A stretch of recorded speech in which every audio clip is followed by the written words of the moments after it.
아담과 그 아내 두 사람이 벌거벗었으나 부끄러워하지 아니하니라. 이게 도대체 뭔 소린가라는 걸로 진짜 고민이 많아요. 이게 벌거벗은 게 그러면은 죄를 모를 때의 모습인가? 그러면 인간이 벌거벗어야 되는가? 자연으로 돌아가자 그러면서 실제로 벌거벗고 다니는 사람들이 있습니다.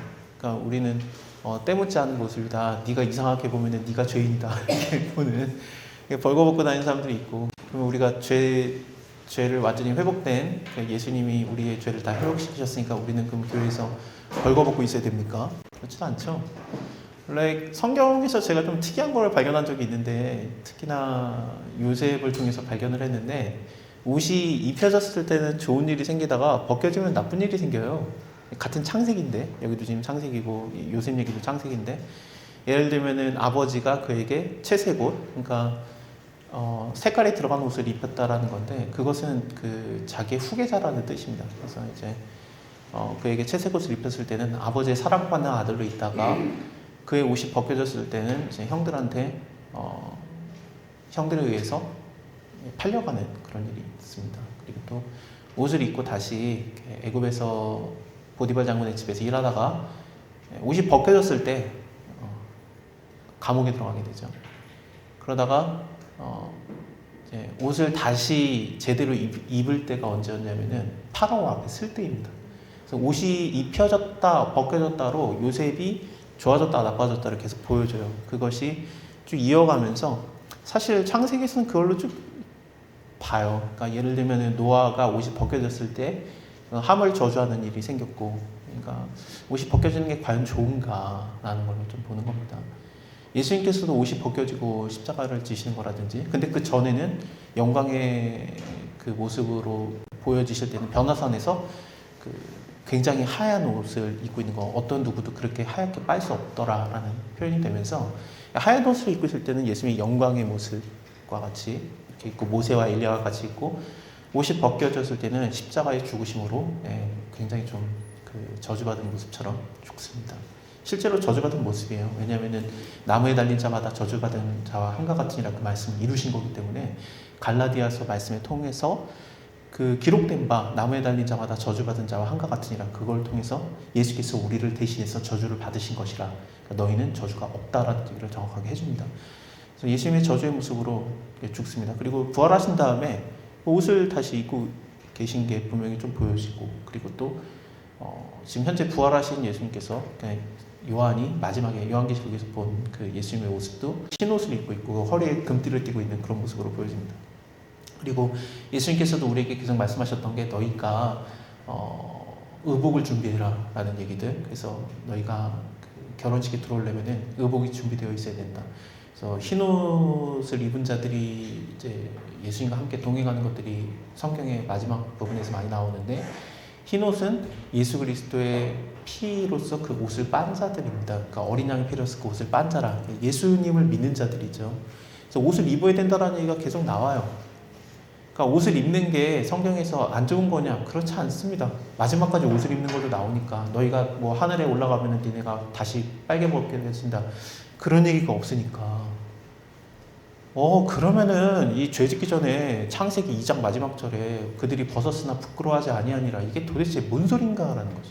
실제로 벗었던 겁니다. 이거는 문학적 표현이 아니라 진짜로 벗었던 건데, 그때 부끄러워하지 아니하는 것이었는데, 이거의 개념을 좀 갖기 위해서는 2장에 몇 개를 더 알아야 됩니다. 2장에 안식일이라는 것을 좀 생각해야 되고, 하나님께서 쉬셨다, 그리고 또 그것은 출애굽기를 통해서 하나님뿐만 아니라 믿는 자들이든 안 믿는 자들이든 심지어 동물까지도 쉬게 하시는 하나님의 자비하심이 드러납니다. 하나님께서는 우리를 쉬게 하시고 좀 쉬어야 돼요. 진짜로 좀 쉬어야 돼요. 몸이 좀 쉬어야 되는 게 나오는데, 물론 아버지께서 일하시지니 예수님께서도 일하시고 쉬지 않고 있지만, 그거는 우리를 쉬게 하기 위해서 일을 쉬지 않는 거지 우리까지 쉬지 말라는 얘기는 아니에요. 나 일한다, 너 안 하냐? 그런 얘기가 아닙니다. 그러니까 뭐 바울은 뭐 열심히 일하지 않았냐? 아니, 바울은 목숨을 버려가는 그 대단한 사람이었고 저희는 아니니까. 바울처럼 일하고 싶으시면 기도하세요. 하나님께서 쓰실지도 모릅니다. 저는 그럴 생각이 전혀 없어서. 뭐 40대 한 대 뺀 매를 몇 대 맞고 뭐 그런 거 싫어요. 40대인가 50대인가 하여튼 그런 거 그거 맞고 싶지도 않고 내가 2번이나 파손되고 원하지 않습니다. 돌에 맞아 죽을 뻔한 거 싫습니다. 저는 칭찬받고 싶어요. 돌 맞고 싶지 않아요. 죽도록 충성하는 거는 바울급이나 하는 거지. 그러니까 바울도 스스로 말하기를 나는 열심히 일하고 죽도록 충성하지만 너희는 그로 인해서 평안을 누린다, 안식을 누린다 이런 식으로 표현을 해요. 그러니까 죽도록 충성하라라는 것은 바울과 디모데 그런 그룹들의 얘기입니다. 일반 성도들은 그런 것을 괴로워하더라 뭐 그런 얘기는 없습니다. 자, 그리고 하나님의 말씀을 지켰을 때는 하나님의 동산이라고 볼 수 있는 에덴 동산이 있었습니다. 에덴 동산이 하나님의 동산인가? 그렇습니다. 왜냐하면 아브라함과 조카 롯이 애굽에 갔다 온 다음에 그들이 서로 헤어질 때 소돔 땅을 바라보는 그 롯의 시각이 나오는데 그곳은 애국과 같고 하나님의 동산과 같았더라라는 표현이 나옵니다. 그 말은 뭐냐면은 하나님의 동산은 에덴 동산이 되겠죠. 에덴 동산은 하나님의 동산인가? 그렇습니다. 그래서 하나님의 동산에서 인간이 있을 수 있었어요. 그리고 그 안에서는 분명하게 일을 인간이 했지만 쉼이라는 게 있었습니다. 쉬다라는 것은 참 안식을 얘기하는 거였죠. 그냥 누워서 그냥 군뱅이처럼 있는 것을 얘기하는 게 아니라 물론 그럴 수도 있겠지만 어떤 괴로움이나 힘든 거나 고민이나 걱정이 없는 그리고 또 두려움이 없는 정확하게는 두려움이 없는 평안한 안식 그것이 하나님의 동산에 있었습니다. 근데 말씀을 떠났을 때는 말씀을 거역했을 때는 거기서 나가게 됐었죠. 이 개념을 알면은 이제 우리가 적용할 수 있습니다. 자, 다시 하나님의 동산에 있을 수 있는 것은 하나님의 말씀에 순종하기 때문입니다. 하나님의 말씀을 어겼을 때는 그 동산에서 쫓겨납니다. 그리고 그 동산에는 참 안식이 있습니다. 이유는 모르겠는데 벌거벗겨졌으나 부끄러워하지 않으냐였습니다. 이것을 우리에게 어떻게 적용시킬까요? 성경은 앞에 나오는 내용이 분명히 뒤에 나옵니다. 마치 반사되듯이 나와요. 여기 2장의 모습도 안식이라든지 하나님의 동산 안에 들어갈 수 있었던 거, 정확하게 나오지 않을 수 있었던 거, 말씀을 순종하고 있을 때까지였고요. 벌거벗겨졌으나 부끄러워하지 아니하니라. 이거에 대해서는 히브리서 4장에서 반사가 됩니다.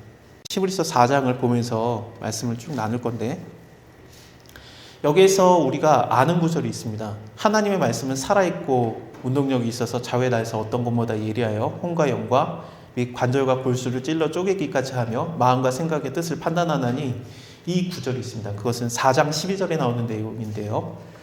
이 바로 전절이 우리가 이게 중요 구절을 보느라고 그 전과 뒤를 안 보는 경향이 굉장히 많은데 바로 전에 11절이 뭐냐면요. 그러므로 우리가 저 안식에 들어가기를 힘들지니 누구든지 저 순종치 아니하는 본에 빠지지 않게 하렴이라. 그러면서 안식 안에 들어온다는 것은 순종함이다라고 말을 합니다. 다시 에덴 동산에서는 어땠습니까? 안식 안에 있었던 사람들이 인간들이 순종하지 않음으로써 쫓겨났던 걸로 생각하시면 그 반대가 되는 반사가 되는 히브리서 4장에서는 안식기에 들어간 자는 어떻게 된 것이냐? 순종하는 자다라고 나온 거죠. 이 그림은 너무 크게 나와요, 성경에. 그 출애굽기를 통해서 이스라엘 사람들이 약속의 땅 가나안 땅에 들어가고자 했을 때 출애굽기, 레위기, 민수기, 신명기, 여호수아를 통째로 하나님이 써가지고 설명했던 게 뭐냐면은 그들이 광야에서 안식의 땅으로 들어가지 못한 이유가 무엇이냐? 순종하지 않아서 아니냐라는 거죠. 순종함으로써 안식에 들어가는 것이다. 그러므로 너희가 안식에 들어갈 약속이 남아있을지라도 들어가지 못할까 두려워하라는 게 4장 1절입니다. 그러니까 나는 천국 가기로 돼 있는데 천국 못 가면 어떡하지? 그런 두렵게 만드는 게 아니라 큰 그림을 그리고 있는 거예요. 그 구절은. 큰 그림 안에서 안식에 들어가는 내용이 무엇이었느냐라는 거죠. 순종이라는 거. 마치 에덴 동산에서 순종하고 있을 때는 그냥 안식 안에 거할 수 있었지만 불순종함으로써 쫓겨났듯이 이스라엘 사람들이 광야에서 순종하면은 약속의 땅 가나안 땅에 들어가는 거고 여호수아 갈렙처럼 그러지 않으면 못 들어갔듯이 그런 얘기를 하고 있는 겁니다. 그리고 나서 11절에서 그 순종함으로써 안식에 들어간다는 얘기를 하고 12절에서 갑자기 뜬금없이 하나님의 말씀은 살아있어서 운동력이 있어서 좌우에 나서 어떤 것보다 예리하여서 홍과 영과 골수를 찔러 쪼개기까지 하니 그 마음과 생각의 뜻을 판단하신다라는 얘기가 갑자기 나옵니다. 갑자기는 아니죠. 왜냐하면 안식에 들어가는 것은 무엇이었습니까? 하나님 말씀에 순종하는 거니까 말씀에 대한 얘기가 당연히 나와야죠. 그러니까 12절에서 말씀에 대한 얘기가 나온 다음에 그러면 13절에서 그 다음 절이 무슨 내용이냐? 지은 것이 하나도 그 앞에 나타나지 않음이 없고 우리의 결산을 받으실 이의 눈앞에 만물이 벌거벗겨진 것 같이 드러나느니라가 있습니다. 창세기 2장이랑 똑같아요. 벌거벗겨졌다가는 게 뭔가? 말씀 앞에 섰을 때 판단을 받는 것을 얘기하는 겁니다. 내가 하나님 앞에 완전히 벌거벗겨져요. 그 에덴 동산에서 벌거벗겨졌던 것은 하나님 앞에서 완전히 판단을 받고 있던 사람의 모습을 얘기하고 있는 겁니다. 노아는 벌거벗겨졌을 때 하나님한테 판단을 받은 게 아니라 그의 아들한테 비판을 받았습니다. 요셉의 옷이 벗겨졌을 때 야곱이 자기 마음대로 추측을 해서 그것을 판단했습니다. 내 아들이 죽었구나. 맹수한테 뜯겨 죽었구나. 예수께서 옷이 벗겨졌을 때 사람들이 예수님을 판단했습니다. 저주받은 자다. 부끄러움을 당하고 있다. 우리가 하나님 앞에 벗겨졌을 때 하나님이 우리를 어떻게 판단하시는가라는 내용이 사실은 이 구절입니다. 그래서 내가 말씀 앞에 섰을 때 하나님 앞에 완전히 드러나게 되는데 하나님께서는 나를 어떻게 판단하시느냐라는 거죠. 당연히 죄투성이죠. 내가 하나님을 똑바로 못 지키지만 걱정하지 말아라 라는 얘기입니다. 하나님 말씀은. 왜냐하면 하나님의 말씀은 우리의 죄를 도려내는 수술 칼로 사용되기 때문입니다. 그래서 우리의 영과 혼과 뼈와 관절과 골수까지 찔러 쪼개기까지 하는 어마어마한 외과적 수술을 통해서 우리를 죄에서 완전히 분리시키는, 우리를 생명을 주는, 우리를 살리는 하나님의 말씀이 수술의 칼로 나옵니다. 그래서 마치 빛과 어둠을 나누시는 것처럼 죄와 우리를 완전히 나누시고 우리를 영원한 안식에 인도하시는 것입니다. 근데 예수 그리스도를 믿지 않는 자들, 말씀을 거역하는 자들에게는 어떻습니까? 하나님의 칼이 단지 수술의 칼이 아니라 그냥 하나님의 관계에서 잘라내는, 도려내는 진노의 칼입니다. 하나님의 말씀은 살아있고 운동력이 있어서 좌우에 나서 어떤 것보다 예리해서, 그러니까 이 말씀 너무 좋지 않냐? 그러니까 성경 좀 읽어. 그게 아니라 이거는 창세기에서 우리에게 안식을 주고 싶어 하시는 하나님의 사랑이 우리에게 어떻게 적용되는가라는 얘기입니다. 그래서 내가 수술 받으면 아파요? 죄에서 잘라내질 때 아파요? 내가 아픈 게 아니라, 수술 받을 때 아픈 게 아니라 그것을 예수님께서 감당하셨다는 얘기로 히브리서는 이어갑니다. 대제사장이신 예수 그리스도로 인하여 하면서 이제 말씀이 이어지죠. 그는 우리가 아파하는 거 안다, 시험 드는 거 안다, 연약함을 동정치 못하실 이가 아니요 라는 그 유명 구절이 계속 이어지는 거죠.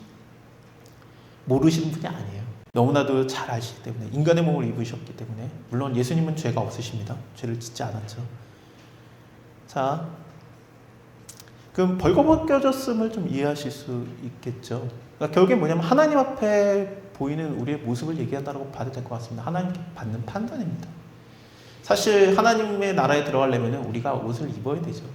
그래서 이렇게 어린 양의 피로써 그 옷을 빤자라. 그래서 세마포 옷을 입고 들어가는 건데, 왜 세마포 옷을 입냐면요, 흰옷 입은 세마포, 흰옷이 뭐냐면요, 예수 그리스도께서는 우리의 큰 대제사장이신 예수의 돌을 우리가 굳게 잡을지어다 하면서 4장에서, 히브리 4장에서는 계속 그렇게 이어지는데, 예수님은 대제사장이에요. 그러니까 뭐 흰옷뿐만 아니라 그 위에 파란색 겉옷과 그리고 에봇이라는 앞치마, 그리고 흉패와 뭐 머리에 관까지 쓰고 여러 가지의 모습을 하고 있습니다. 근데 그거는 예수님에게만 관련된 거고 아론의 모습이었죠.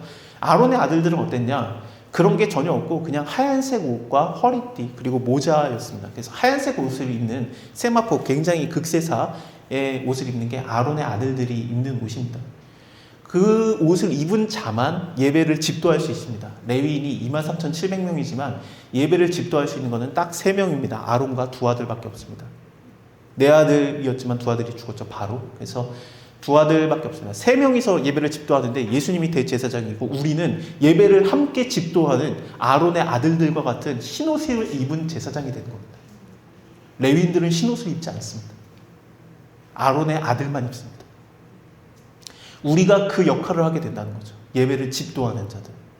그 흰옷을 입는데 어린 양의 피로써 옷을 빤자라는 게 도대체 뭔 소리냐. 흰옷을 입었는데 그거를 여러분들이 그 소나 양이나 염소나 비둘기를 잡을 수 있겠습니까? 피 튀는데. 그러니까 하나님께서는 그 옷을 다 만들게 한 다음에 오홀리압과 부사렐이라는 성령에 감동된 자들이 그것을 만들게 한 다음에 그 옷을 다 만들고 입은 다음에 그것을 피를 갖다가 그 옷에 바로 뿌려버려요. 그러니까 피로 옷을 뿌려서 그 흰옷이 붉게 만듭니다. 그러니까 그것이 근데 사람들이 모두가 어떻게 생각하냐면 빨간 옷이라고 생각 안 하고 하얀 옷이라고 생각해요. 원래 하얀 옷이니까. 청바지가 더러워졌습니다. 예를 들면은 그러면은 아우 흑색이네 그럽니까? 청바지인데 더러워졌네 그 생각하죠 우리가. 그것처럼 흰옷은 입었는데 흰옷에 피를 뿌립니다. 그걸로 인해서 예배를 집도하는데 피 튀기는 게 전혀 상관없게 만드는 거죠. 그것을 그대로 이어가서 흰옷 입은 세마포를 입은 자들이라고 하는 것이 무엇이냐면은 그 옷을 입은 그 아론의 아들과 같은 급이 되는 건데 거기에 예수 그리스도의 어린 양의 피로써 그 옷을 피를 뿌리는 게 당연히 해야 되는 일입니다. 우리가 그것을 받은 자들이 된다는 얘기죠. 예수님이 예배를 집도하고 성전에 들어가고 아론의 아들들이 그 성전에 들어가는 게 가능해지는데 그럼으로써 우리가 성소에 들어갈 담력을 얻었다는 거예요. 어떻게 들어갑니까? 이것도 들어가는 거잖아요. 에덴 동산에서 쫓겨났던 사람들이 하나님 말씀에 거부해서 쫓겨났던 것처럼 하나님 말씀에 순종하는 자들은 하나님께로 들어가요. 약속의 땅 가나안 땅에 들어갈 수 있었고 하나님의 나라에 들어가는 것, 마치 하나님의 나라에 들어가는 것이 무엇이냐, 성소에 들어가는 것이라는 거 똑같이 보는 건데 아무나 못 들어가죠. 죽어요 거기 들어가면. 하나님의 성소에 들어갈 수 있다는 얘기를 하는 건데 그 자격을 갖추게 되는 것이 예수님을 믿는 자들, 예수의 능력 때문에 그렇습니다. 그래서 우리가 들어가는 건데 그럼 들어가면 일하느냐? 성소에 들어가면 일합니까? 성소에 들어가서 아론의 아들들이 들어가서 예수님 덕분에 대제사장이신 예수님 덕분에 성소에 딱 들어가게 되는데 거기 들어가면 우리가 일하느냐? 참 안식을 누리게 됩니다. 왜냐하면 성소는 일하는 게 하나도 없어요. 성소에 딱 들어가면 오른쪽에는 떡상이 있고 왼쪽에는 등대가 있고 가운데는 분향단이 있고 휘장이 있고 휘장 뒤에는 언약궤가 있습니다. 그게 다예요. 아니 하나님의 일을 열심히 해야지. 그거는 성소 밖에서 성전 뜰에서 번제 다니는 데서 열심히 일하고 그 물두멍에서 닦고 그러는 거고 성소 안에 들어가면 그러니까 예배는 희생은 성소 밖에서 일어나는 거예요. 예수님이 하신 거예요. 그러니까 내가 하는 게 아니에요. 희생을 나한테 요구하지 않아요. 내 밖에 그러니까 그 성전 밖에서 일어나는 거니까. 그러니까 성전된 내가 뭘 희생을 해야 하나님의 예배를 드리는 게 아니에요. 그건 내 밖에서 일어나는 일이에요. 물론 가까이 있죠. 예수님께서도 예루살렘 성전 그 밖에서 죽으시는 걸 생각하면 됩니다. 성전 안에서 죽지 않았어요. 그래서 예배라는 거는 성전 밖에서 하는 건데 그럼 성전 안에 들어가는 게 무엇이냐? 정확하게 더 설명을 하면은 하나님 안으로 들어가는 게 도대체 뭐냐? 에덴 동산에 들어가든 성전에 들어가든 약속의 땅 가나안 땅에 들어가든, 그리고 우리가 계속 그 같은 개념에서 보듯이 참 안식에 들어가는 게 도대체 뭐냐? 하나님 안에 들어가는 게 무엇이냐? 관계예요. 그냥 관계. 하나님과의 관계. 참떡이신 예수님, 참 빛이신 예수님, 분향단 하나님께 드려지는 기도와 그리고 언약계 하나님의 임재의 상징. 그게 성전에 들어갈 담력을 얻으면은 들어가서 하는 일이 뭐냐? 사람들은 저기 들어가서 뭐 할까? 들어가면은 밖에서 막 소잡고 양잡고 예배드리고 막 그 문둥병자 판단하고 이거 해라 저거 해라 막 그러다가 거기 딱 들어가면 참 쉼을 얻는 거예요. 아이고 쉬어야 되겠다.